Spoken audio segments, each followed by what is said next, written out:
गुरु गोविंद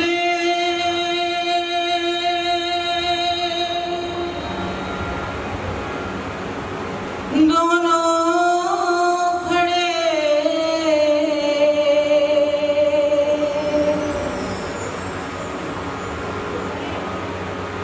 गुरु गोविंद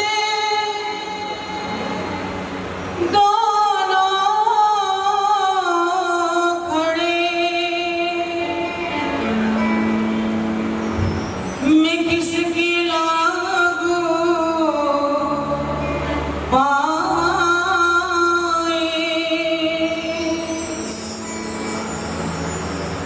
बलिहारी मैं सतगुरु आपने, जिन गोविंद दियो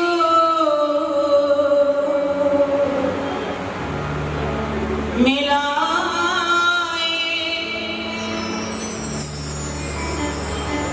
मेवारी सतगुरु आपने, जिन मुर्शिद दियो मिलाए, जब तक बिना न था तो कोई पूछता न था, तूने खरीद करके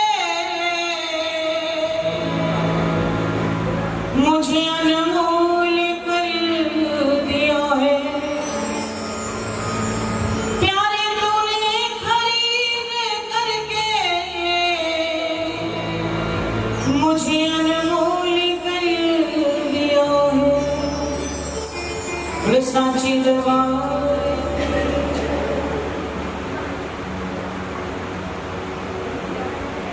अनंत विभूषित प्राणधन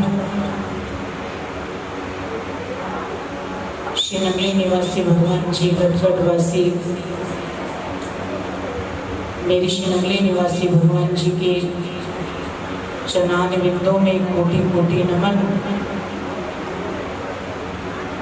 मंचासीन सभी संत महापुरुषों के चरणों में मेरा प्रणाम, और दूर दूर से आए आप सभी प्रभु प्रेमियों, अपने हृदय में श्रद्धा भाव के सुमन लेकर गुरुदेव के चरणों में उपस्थित हुए हैं।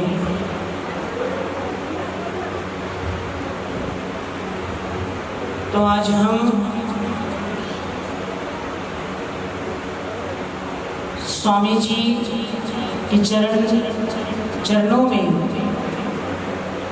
अपनी भावांजलि देने के लिए आए हैं।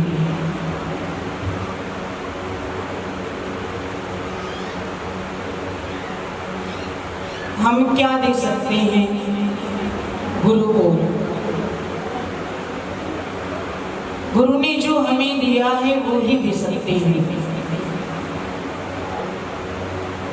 कहते हैं कि ताजदारां दे ना अमीरां दे, दीवे जलदे सदा फकीरां दे।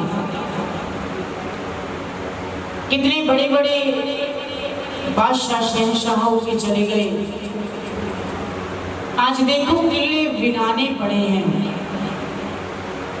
लेकिन महापुरुषों के पास, संत महापुरुषों के पास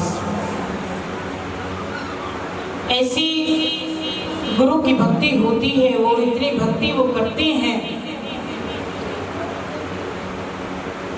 कि उनके नाम के दीपक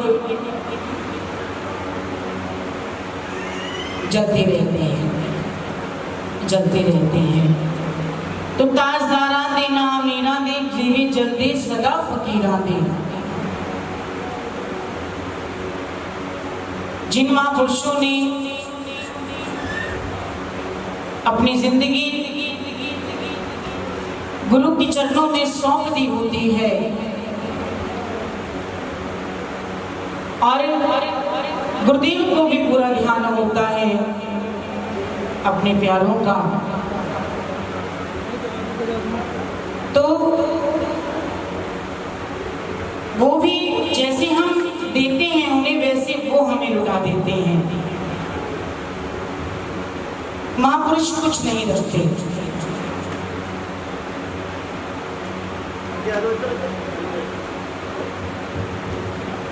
आपको एक घटना बताते हैं कि कुछ समय पहले हमारा यहीं आना हुआ सत्संग था लुधियाना में। तो परम पूज्य ने बाई जी ने, जैसे कि इनका स्वभाव है, ये प्रेम से खींच लेते हैं, फोन पे बात हुई।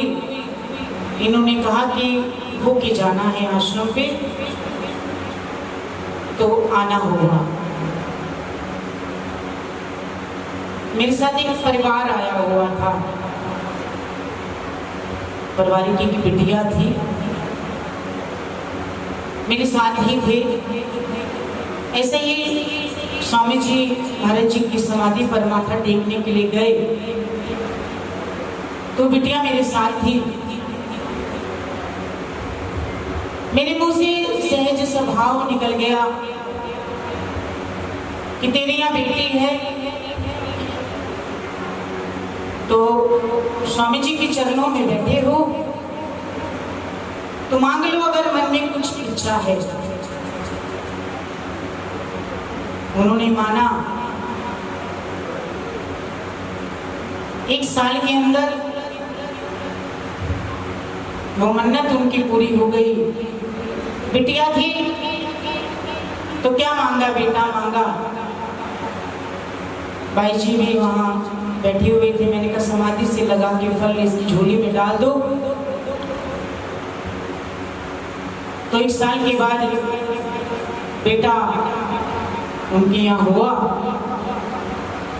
तो थोड़ी टाइम पहले बेटा 5 साल का हो गया। मन में भाव आया जिस फकीर से लेके आए हैं, जिनकी जाके मन्नत मानी है, जिन्होंने झोली भरी है, वहां जाके बेटे को माथा टिकवाओ, उन्हें लड्डू का भोग लगाओ।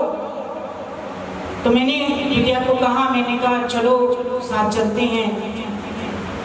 थोड़ी ही टाइम पहले वो मेरे साथ आए महाराज जी की समाधि पर, स्वामी जी की। उन्होंने बेटे को माथा टिकाया और लड्डू का प्रसाद बांटा। तो देखिए महापुरुष जीते जी तो करते हैं, हमारा कल्याण हमें देते हैं, लेकिन जब वो चली जाते हैं, जब उनकी समाधि स्थल बन जाता है, तब भी वो परोपकार करते हैं, तब भी वो झोलियां भरते हैं। ये उनकी जो नाम के द्वारा की गई कमाई है उसका फल होता है। हमें तो सानिध्य नहीं प्राप्त हो सकी, ये सौभाग्य हमें नहीं प्राप्त हुआ, लेकिन बुजुर्ग बैठे हैं शांति माता जी, उन्होंने स्वामी जी से गुरु दीक्षा ली हुई है। तो अनेकानेक चमत्कार मुझे सुनने को मिलते हैं। एक बार सहज में सब सुबह में माथा टेकने गई स्वामी जी की समाधि पर, तो एक भगत जी माथा टेक के निकल रहे थे। तो मुझे कहते हैं कि ये तो चलते चलते भी सुन लेते हैं। मैंने कहा फकीर ऐसे होते हैं, संत महापुरुष ऐसे होते हैं। उन्होंने कहा कि मैं जा रहा था, किसी कोई मेरा अर्जेंट काम था, मैं समाधि के बाहर खड़ी होकर ही कह गया कि स्वामी जी मेरा ये काम कर देना, शाम को मैंने आना है। तो मेरा कार्य पूरा हो गया। सहज हम यूं ही माथा टेकने गए, तो मैंने कहा ये तो जीते जी भी करते हैं और जाने के बाद भी करते हैं। क्यों? पहले सत्ता के ऊपर होते हैं और फिर नीचे चले जाते, जाते कहीं नहीं है, यहीं रहते हैं। और जब वो उस अवस्था में आ जाते हैं तो वो शक्ति और बढ़ जाती है, और बढ़ जाती है। शक्तियां कहीं नहीं जाती। हम अगर महसूस करते हैं, वहाँ बैठते हैं, वो वाइब्रेशन हमारे तक आती है और वो शक्तियाँ यहाँ पे बैठे बैठे हर कार्य करती हैं। आप देख रहे हैं कि 1 महीने पहले से ही स्वामी जी के नाम से सत्संग चल रहा है। परम पूजनीय बाई जी ने संत धर्म आराधनानंद जी, धर्म साधनानंद जी स्वामी जी की सेवा में रहते हैं। इतनी व्यवस्था रहती है, इतने बिजी रहते हैं, लेकिन वो शक्ति भी स्वयं देते हैं ये सब करने की। 1 महीना पहले से ही सत्संग चल रहे हैं और ये जो आप देख रहे हैं सेवा का परिकल्प कितना बड़ा चल रहा है। ये जो संकल्प था वो तो पूज्य महाराज जी का था,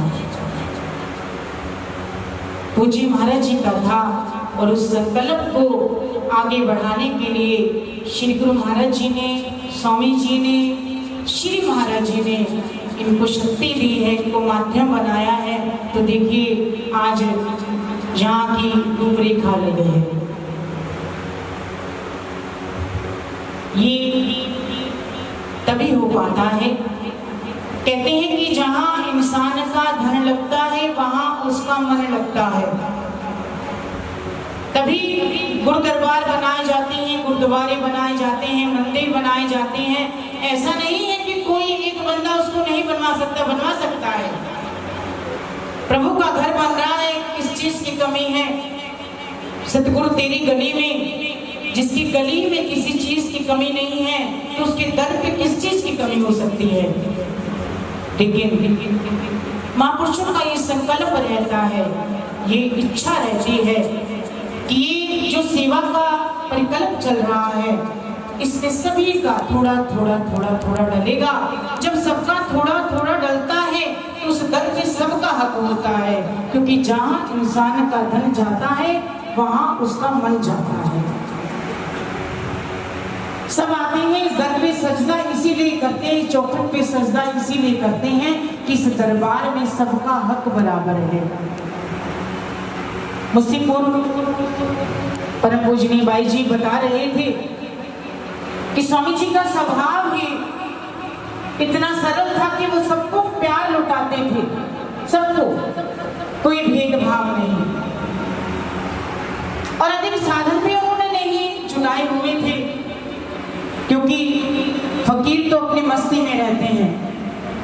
मुल्ला साहब की तो रख वजीरी अपनी से बड़ियों की पाई ये फकीरी इतनी आसानी से नहीं मिलती, और जिसे ये मिल जाती है, जो इस चीज की कदर डाल लेते हैं, स्वामी जी जैसे महापुरुष, फिर वो दुनिया की चकाचौंध से दूर रहते हैं, अपने आप को अंतरीवी मुख में ले जाते हैं। अंदर की यात्रा को जब इंसान प्रारंभ करता है तो बाहर से छूटना पड़ता है, बाहर से छूटना पड़ता है, तभी अंदर की यात्रा की शुरुआत होती है।